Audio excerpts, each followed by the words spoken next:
হিন্দু ধর্মের পবিত্রতম তীর্থস্থানগুলোর মধ্যে অন্যতম দেবী সতীর 51টি সতীপীঠ। ভারতবর্ষ সহ বাংলাদেশ, শ্রীলঙ্কা, পাকিস্তানে এই 51টি সতীপীঠ অবস্থিত।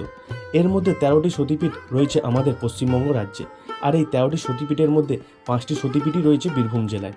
এই ভিডিওতে বীরভূমের 5টি সতীপীঠের মধ্যে একটি নরেশ্বরী মন্দির সম্বন্ধে সম্পূর্ণ তথ্য তোমাদের সাথে শেয়ার করব।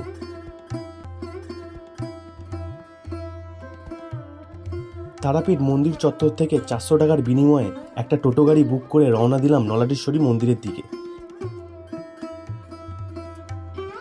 রাস্তার দুই ধারে সবুজে ঘেরা মাঠঘাট, চাষের ক্ষেত, গ্রাম্য পরিবেশ দেখতে দেখতে পৌঁছে গেলাম মন্দিরের সামনে।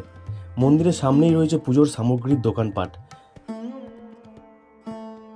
এই মন্দির প্রত্যেক দিন সকাল 5টা থেকে রাত 8:30 পর্যন্ত খোলা থাকে। বীরভূম জেলার এই অঞ্চলে দেবী সতীর কণ্ঠনালী বা গলার নলী পড়েছিল, সেই থেকে এই জায়গার নাম হয় নলহাটি। মন্দিরে দেবীর কণ্ঠনালী রক্ষিত আছে।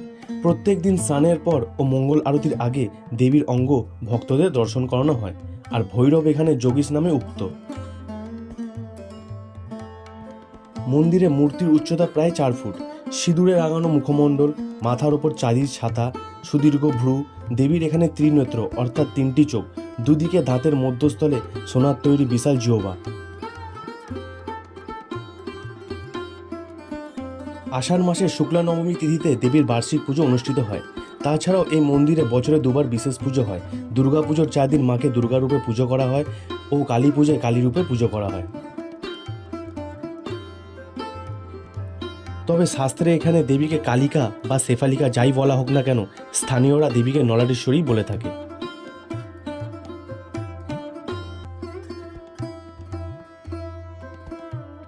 কথিত আছে 252 বঙ্গাব্দে ব্রহ্মচারী কামদেব প্রথম মায়ের স্বপ্নাদেশ পেয়ে এই সতীপীঠ তৈরি করেন।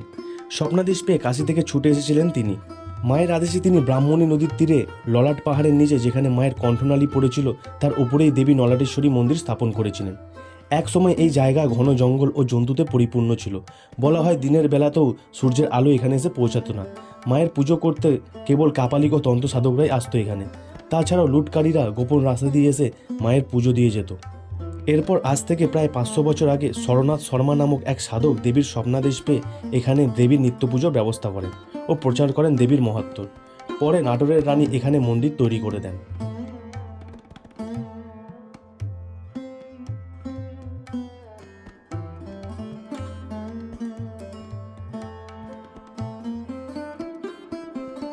মূল মন্দিরের ডান দিকে রয়েছে সিদ্ধিদাতা গণেশের মন্দির।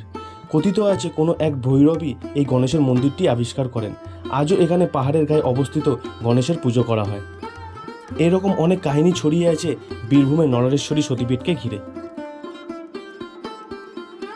তো বন্ধুরা, এই 51টি সতীপীঠের মধ্যে একটি নলাটেশ্বরী মন্দিরের এই ভিডিওটা তোমাদের কেমন লাগলো সেটা অবশ্যই কমেন্ট বক্সে কমেন্ট করে জানিও।